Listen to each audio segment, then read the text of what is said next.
नमस्कार।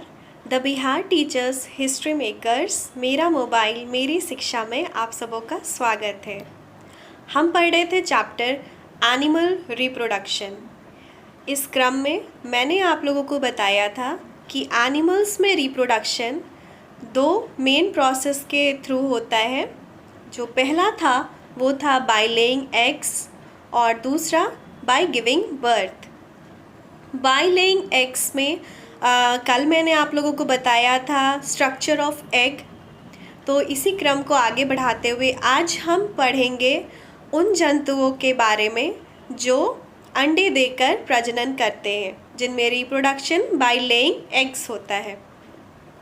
तो मैंने आपको पहले बताया था कि दो टर्म्स होते हैं, पहला इंक्यूबेशन और दूसरा होता है हैचिंग। इंक्यूबेशन क्या होता है?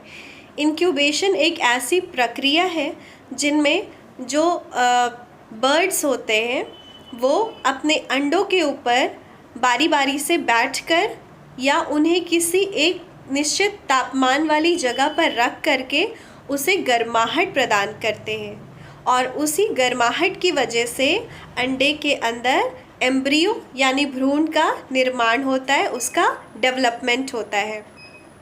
तो आज हम जानेंगे सबसे पहले कि जो बर्ड्स होते हैं उनमें रिप्रोडक्शन बाय लेइंग एग्स होता है। तो इनका जो लाइफ साइकिल है वो कैसा होता है। तो यहाँ पे मैं आपको एक चित्र दिखाना चाहूँगी। इस चित्र में आप देख रहे हो कि ये लाइफ साइकिल ऑफ अ हैन, एक हैन यानी मुर्गी का लाइफ साइकिल है, जिसमें फर्स्ट स्टेज में क्या दिया हुआ है, यहाँ एग्स, यानी सबसे पहले जो मुर्गी है वो अंडे देती है और उस अंडे से चिक यानी चूज़ा निकलता है और फिर वो चिक डेवलप हो जाता है एक एडल्ट हैन में। ठीक है, तो यहाँ हमने देखा बेसिकली इसके लाइफ साइकिल में 3 चरण या 3 स्टेजेस होते हैं।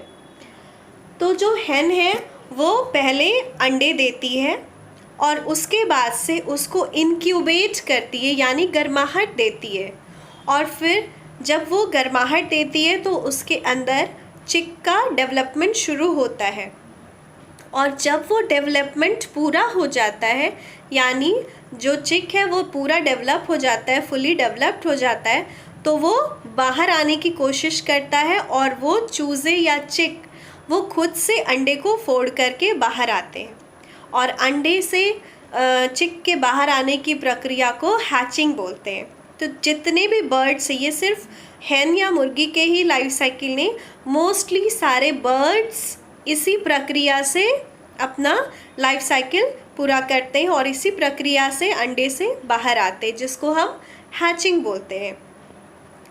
और फिर उसके बाद से जब चिक बाहर आ जाता है तो उसकी जो पेरेंट बर्ड्स हैं वो उन्हें फीड करते हैं, खिलाते हैं, उनकी रखवाली करते हैं और जब वो खुद से बिल्कुल आत्मनिर्भर हो जाते हैं तो वो यंग हो जाते हैं, एडल्ट हो जाते हैं और फिर वो लाइफ साइकिल आगे की ओर बढ़ती जाती है। तो ये था life cycle of a bird. इसमें हमने लाइफ साइकिल ऑफ अ हैन देखा। ठीक है, तो इसी क्रम में आगे हम नेक्स्ट पढ़ेंगे लाइफ साइकिल ऑफ इंसेक्ट्स। आशा करती हूँ कि आपको कक्षा में समझ में आया होगा और क्लास अच्छा लगा होगा। धन्यवाद।